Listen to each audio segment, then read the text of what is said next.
श्री राम। गुरुर्ब्रह्मा गुरुर्विष्णु गुरुर्देव महेश्वरः गुरु साक्षात् परब्रह्म तस्मै श्री गुरुवे नमः।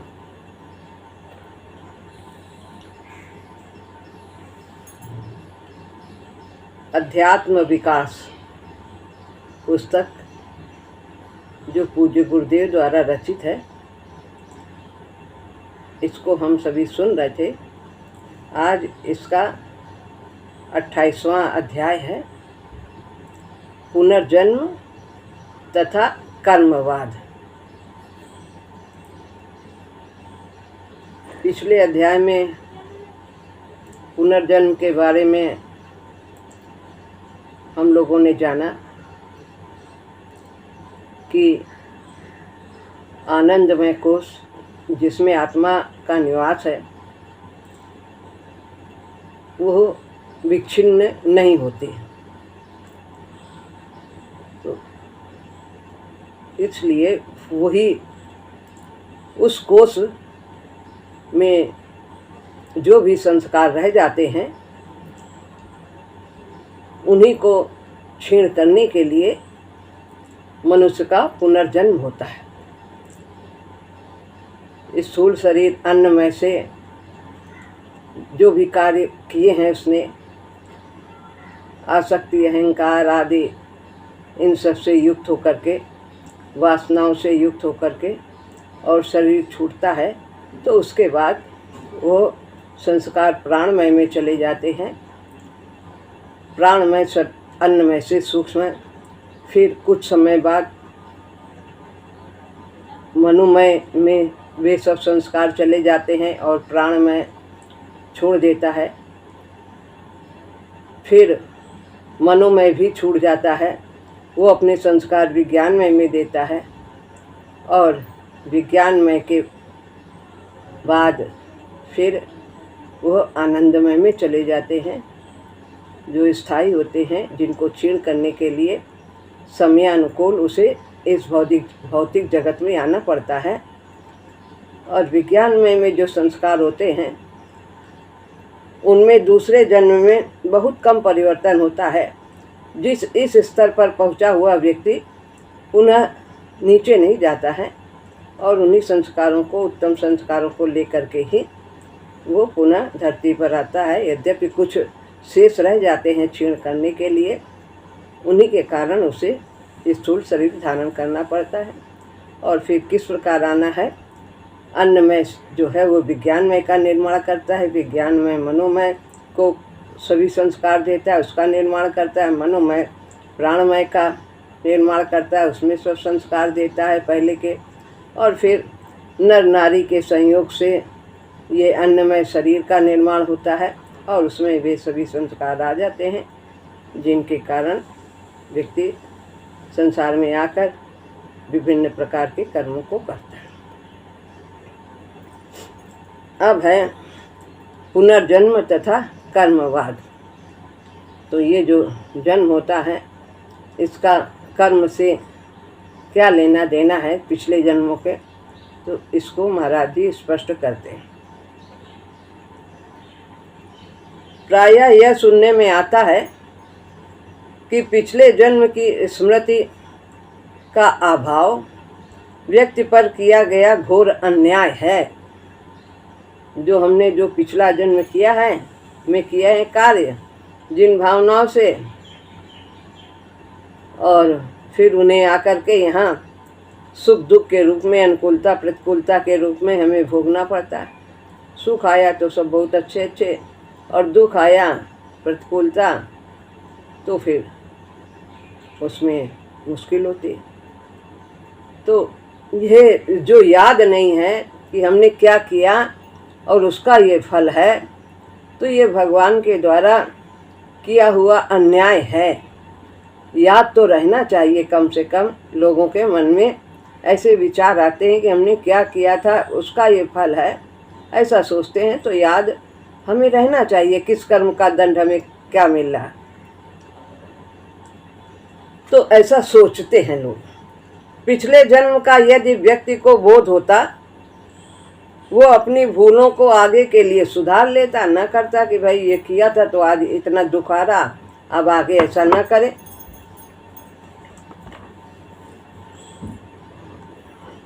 तो यदि वो जानता कि मैंने अमुक पाप किया था जिसका फल मुझे यह मिल रहा है, तो आगे के लिए वह उस पाप को अपने से बचाने का यत्न करता। तो यह तो दोषी को दोष बताए बिना दंड देने का मामला है। कोर्ट में यहाँ पर क्या होता है भाई, बता देते हैं कि इस केस में, अपहरण के केस में, मर्डर के केस में, चोरी के केस में तुम्हें यह सज़ा मिली है, तो वो समझता है और उसको स्वीकार करता है। लेकिन यहाँ तो जो जीवन में आता है सुख दुख, किसी को कुछ पता ही नहीं रहता कि हमने क्या किया है, इसलिए ये ऐसा हो रहा।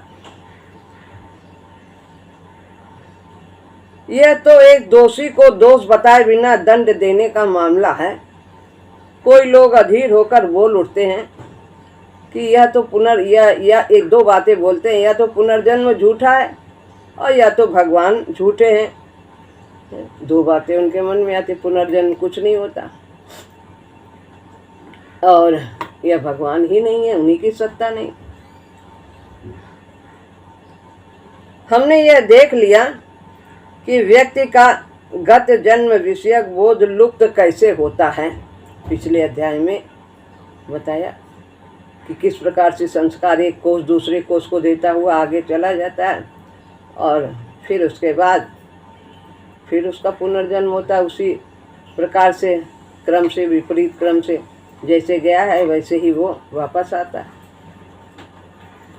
इसको जागृत भी किया जा सकता है। जो याद नहीं रहता है तो इस स्मृति के लिए कुछ किया भी जा सकता है। वो क्या किया जा सकता है?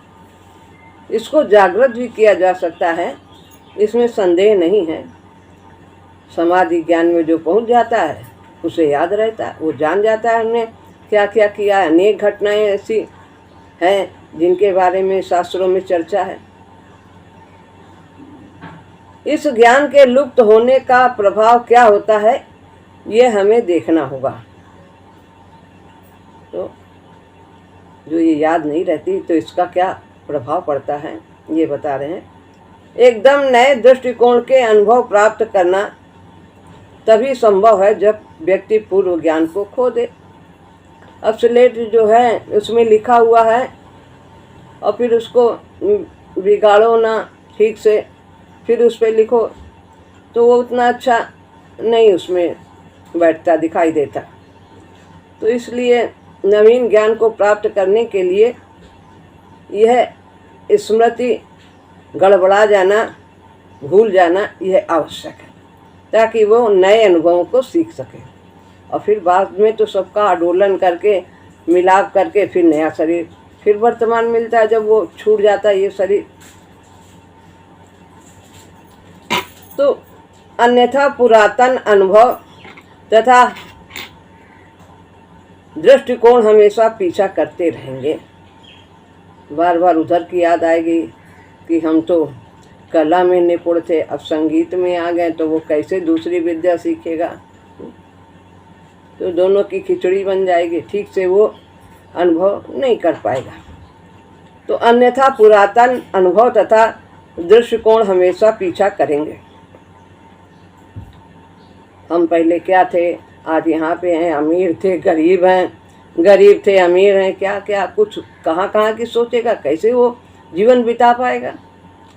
एक जन्म के ही अनुभव इतने होते हैं पहले के, उन्हीं को याद करके व्यक्ति परेशान हो जाता है कि हमारे साथ उसने कैसा किया था, कैसा किया था, और रात दिन की नींद हराम हो जाती है। वास्तव में नूतन व्यक्तित्व का निर्माण भी तभी संभव है। एक शरीर के विनाश तथा नूतन शरीर के निर्माण की आवश्यकता ही एकदम नूतन व्यक्तित्व के निर्माण के लिए है।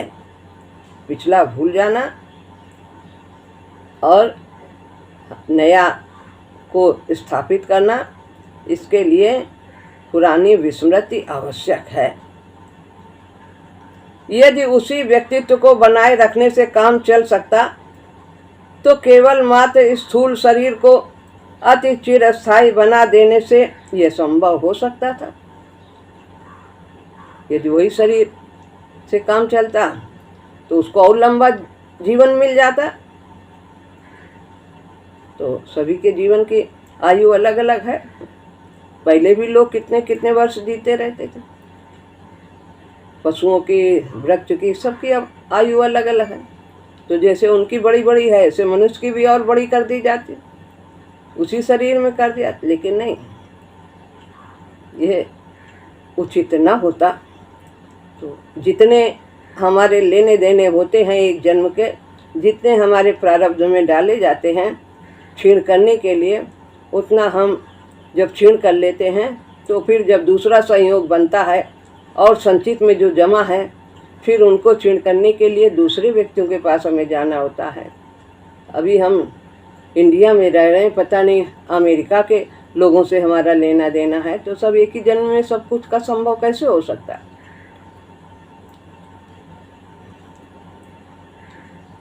अभी हम किसी के पत्नी है, किसी के पति हैं, एक शरीर में रह करके हम अन्य के कैसे हम रिश्ते निभा सकते हैं।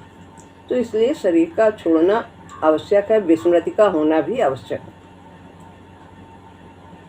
नए सिरे से शरीर के निर्माण के प्रयास से दैवी शक्तियां बच जाती, लंबी आयु कर देती। तो फिर ये सब दैवी शक्तियों के द्वारा ही तो निर्मित होता है ये भौतिक शरीर। तो उन्हें इतनी मेहनत ना करनी पड़ती, उनका काम आसान हो जाता। परंतु वास्तव में पुराने संस्कारों के आलोडन द्वारा बहुमुख विकास की अग्रगति के लिए एकदम नूतन व्यक्तित्व की आवश्यकता है।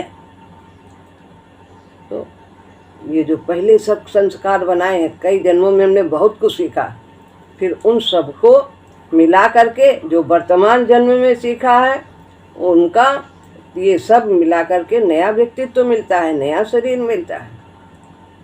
इस तरह व्यक्ति का विकास होता है। और इसीलिए पुरानी स्मृति का ध्वंस भी आवश्यक है, ताकि हम भली प्रकार से वर्तमान शरीर में नए अनुभवों को हम सीख सकें।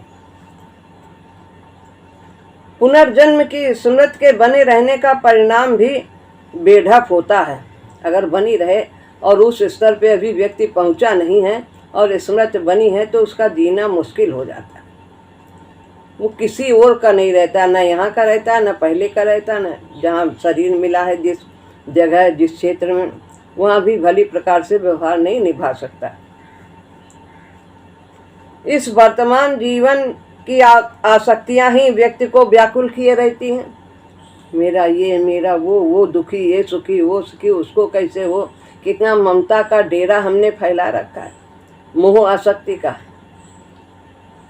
तो सब ये सब सुखी रहें, कोई किसी को दुख ना हो, कोई विपत्ति ना हो, कितनी चिंता रहती है। इस वर्तमान जीवन की आसक्तियां ही व्यक्ति को व्याकुल किए डालती हैं।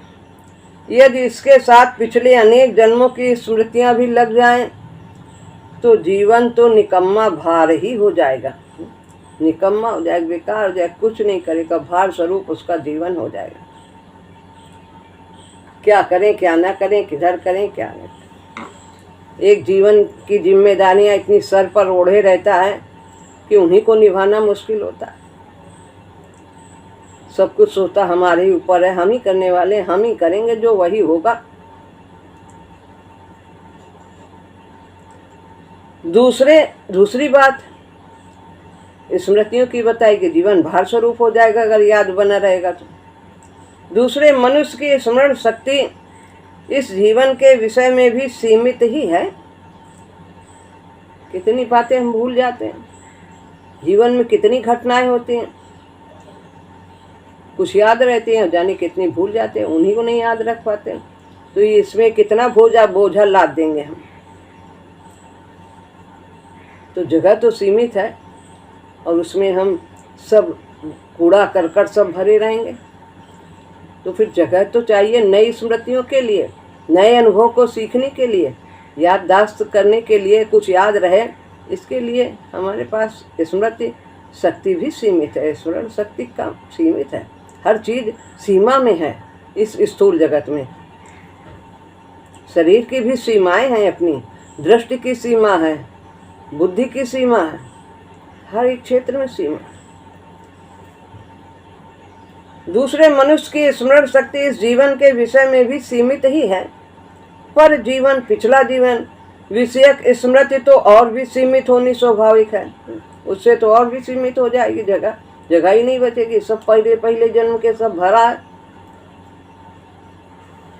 तो स्लेट में लिखते रहो, कहीं कुछ बचेगा ही नहीं, कुछ लिखने की जगह ही नहीं बचेगी।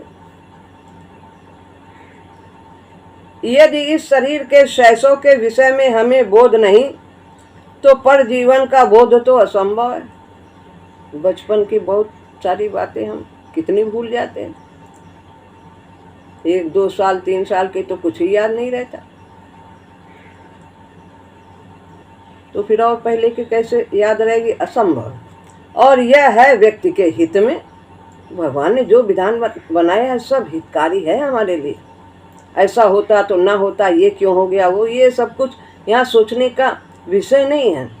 हमारे पास ये सब सोचने की बुद्धि ही नहीं है, समझ ही नहीं है कि भगवान के विधान को हम समझ सके, क्या ठीक है क्या गलत है। तो मंगलदायक है, सब मंगल करते हैं। बुद्धि का काम स्मरण करना ही नहीं है। एक ही काम नहीं कि सब कुछ याद ही रहे, बस इतना ही काम। नवीन अनुभवों को भी तो सीखना है। विचार का सामर्थ्य ही बुद्धि की विशेषता है। तो याद ही रखना नहीं, जो कुछ किया है हमने, उसका परिणाम क्या हुआ है, उस पर विचार करना, अच्छा हुआ कि खराब हुआ कर्म करने का, यह सामर्थ्य बुद्धि की विशेषता है। याद कर लिया खाली, हमारा ये हुआ वो हुआ, उसका परिणाम क्या हुआ, उससे हमें सीखना है, तो यह बुद्धि की विशेषता है। विचार का सामर्थ्य, भले बुरे का सामर्थ्य, बुद्धि की विशेषता है।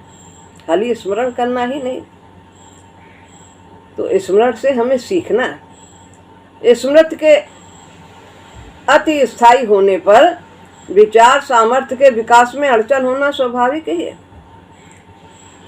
अब याद ही करते रहे पहले क्या हुआ था, क्या हुआ था, क्या हुआ था, उसने क्या किया था, कितना बुरा किया था, कितना अच्छा किया था, यही करते रहेंगे तो फिर हम और बातें विचारने की हमारे अंदर जो योग्यता है वो कम होती चली जाएगी। हम उसके परिणाम पर विचार ही नहीं कर पाएंगे, खाली स्मरण ही करेंगे। तो क्या स्मरण करना है, क्या नहीं स्मरण करना है, क्या भूलना है, क्या याद रखना है, किससे लाभ है, किससे हानि है, ये बुद्धि में सामर्थ्य है। इसका उपयोग करने से व्यक्ति का विकास होता है। प्रभु ने ऐसा विधान बनाया। विस्मृति नूतन निर्माण की जन्मदात्री है। जब भूलेंगे तभी नया होगा, याद तभी। विनाश ही नवोत्पत्ति का हेतु होता है। एक चीज मिटती है फिर दूसरी बनती है, तो विनाश ही सृष्टि है।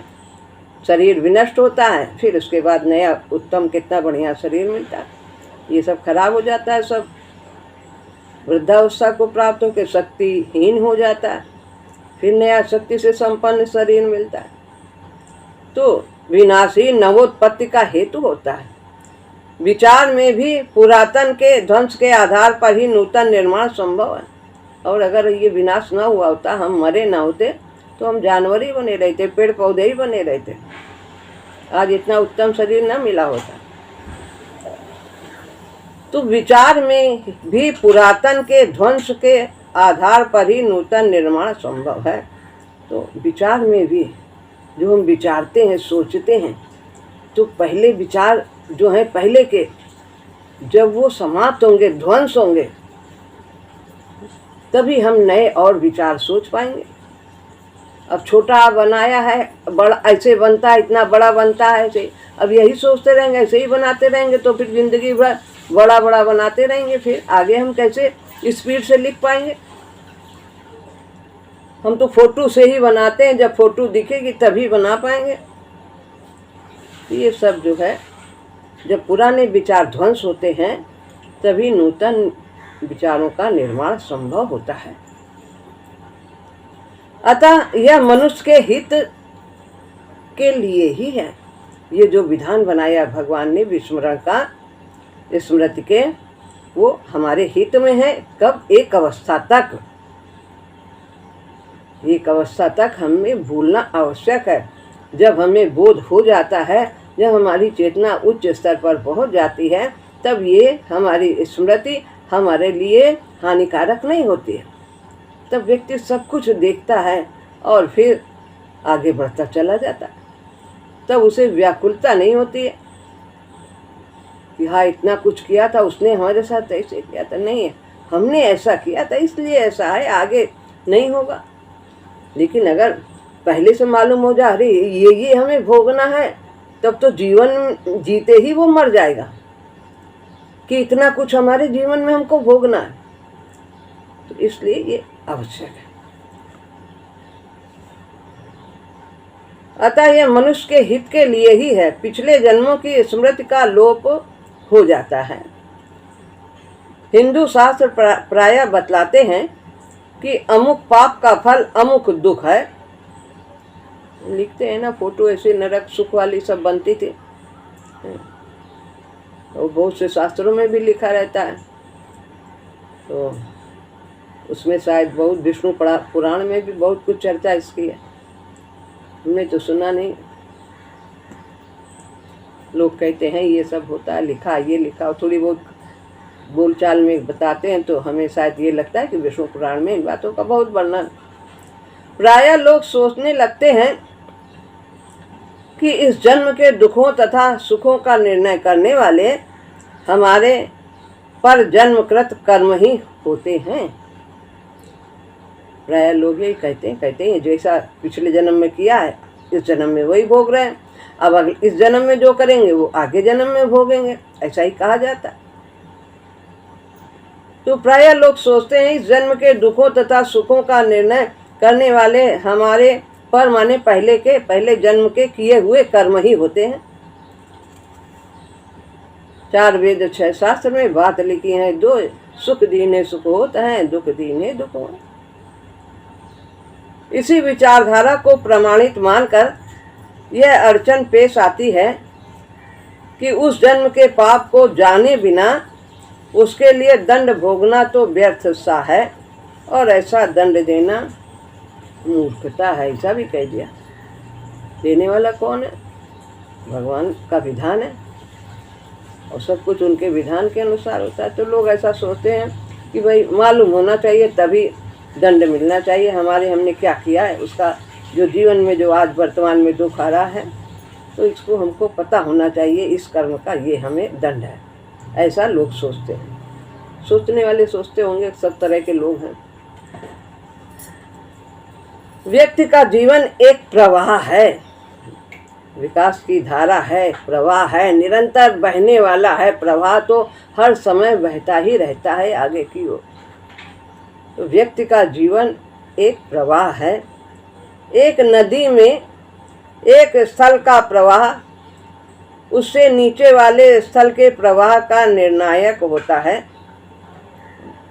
जहाँ पानी है तो आगे कितना तेज बहाव होगा, अगर बहुत ऊंचे से गिरेगा पानी तो नीचे का बहाव बहुत तेज होगा। तो ये उसके पहले जो वाला जहाँ जल है वहाँ ये निर्णायक होता कि आगे का जल की वेग की धारा क्या हो। नदी के वेग को, उसके तल की सतह को, पाट आदि को जानकर हम आगे के स्थल में नदी के प्रवाह के वेग का अनुमान कर सकते हैं। इस प्रकार से अनुमान किया जाता है।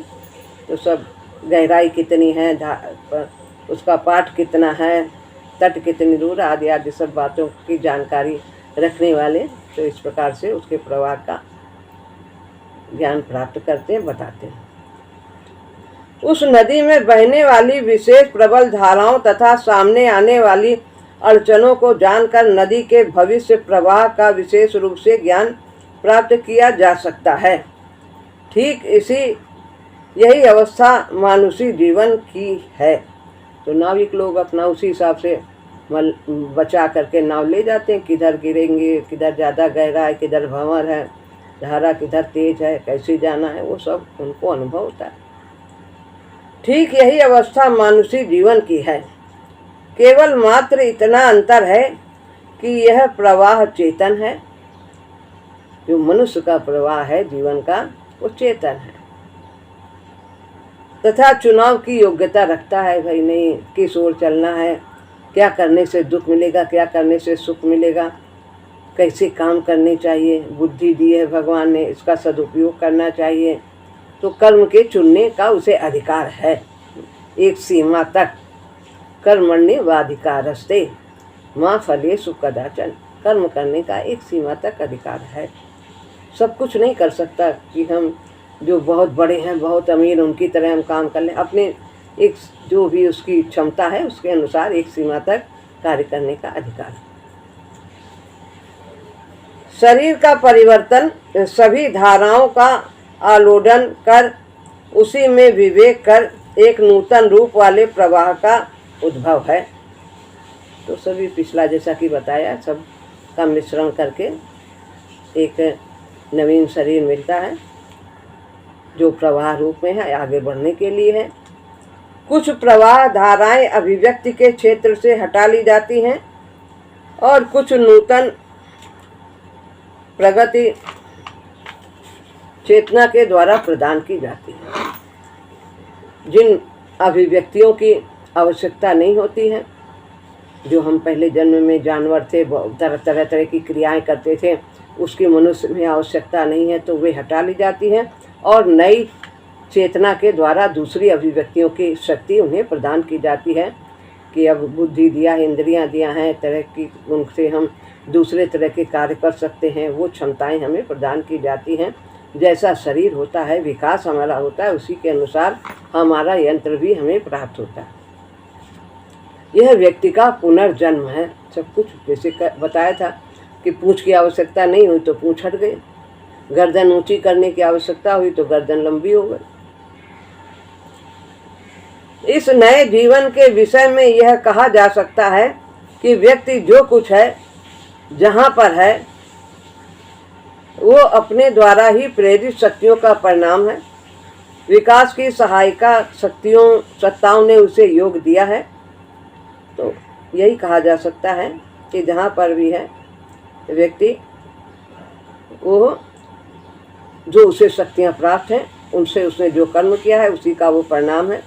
विकास की सहायिका सत्ताओं ने उसे योग दिया, उन्होंने सहयोग भी दिया है।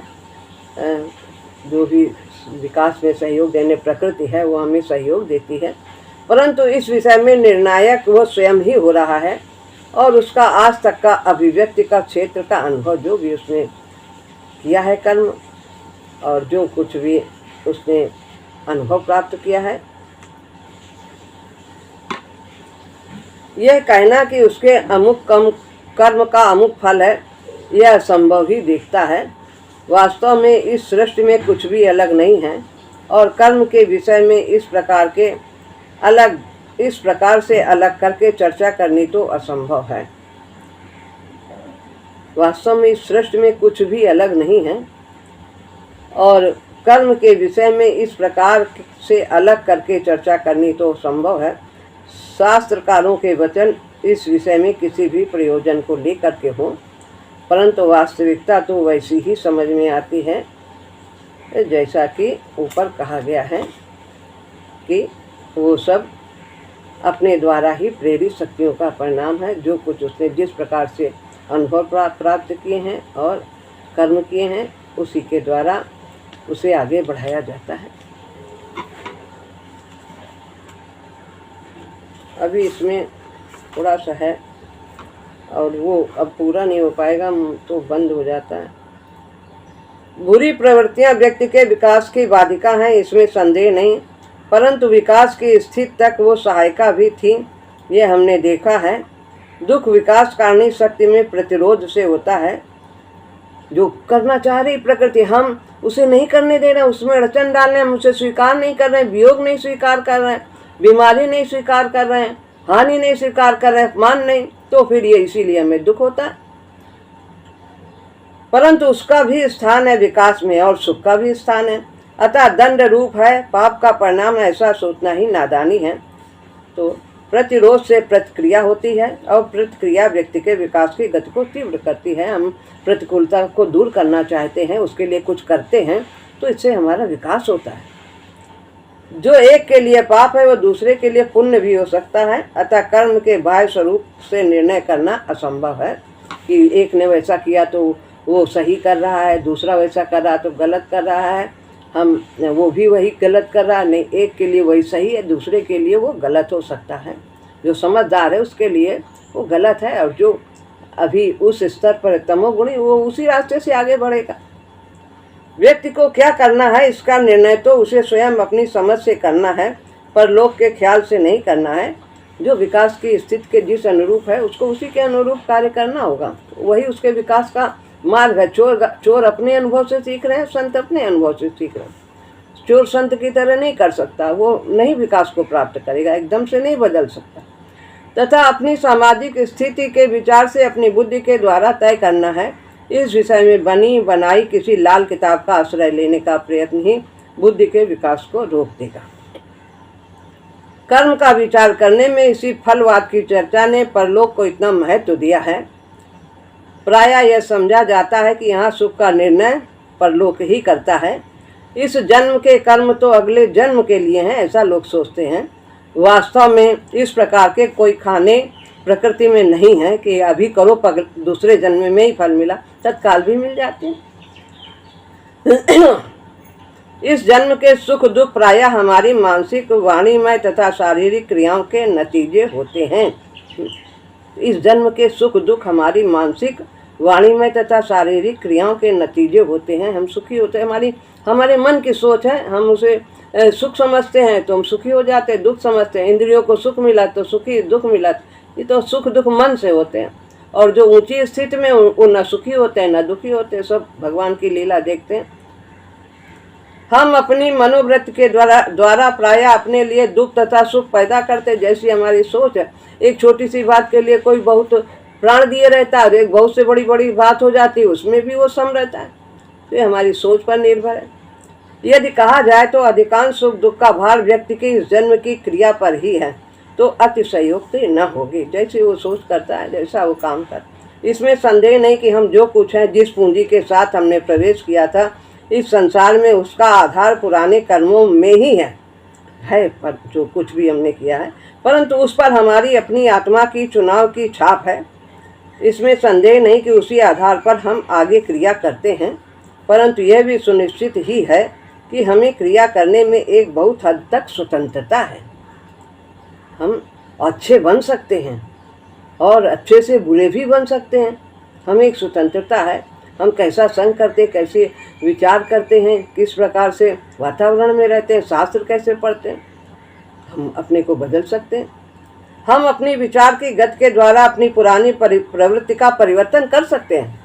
कर्मवाद मनुष्य को कर्म स्वतंत्र का पाठ पढ़ाता है, उज्ज्वल भविष्य की आशा दिलाता है, उसे अपना भार अपने कंधों पर उठाना सिखाता है। यह वीरता का पाठ है तथा प्रयत्नशीलता का है, निकम्मा नहीं बनना है। कायरता की तथा निकम्मेपन की आड़ नहीं, इसे ठीक समझने का यत्न करना है कि हमने जो कर लिया वही भोगना है, कुछ कर ही नहीं सकते, जो पहले किया वही आएगा, अब कुछ नहीं कर सकते हैं, बदल सकते हैं। इसमें स्वतंत्रता है व्यक्ति। श्री राम।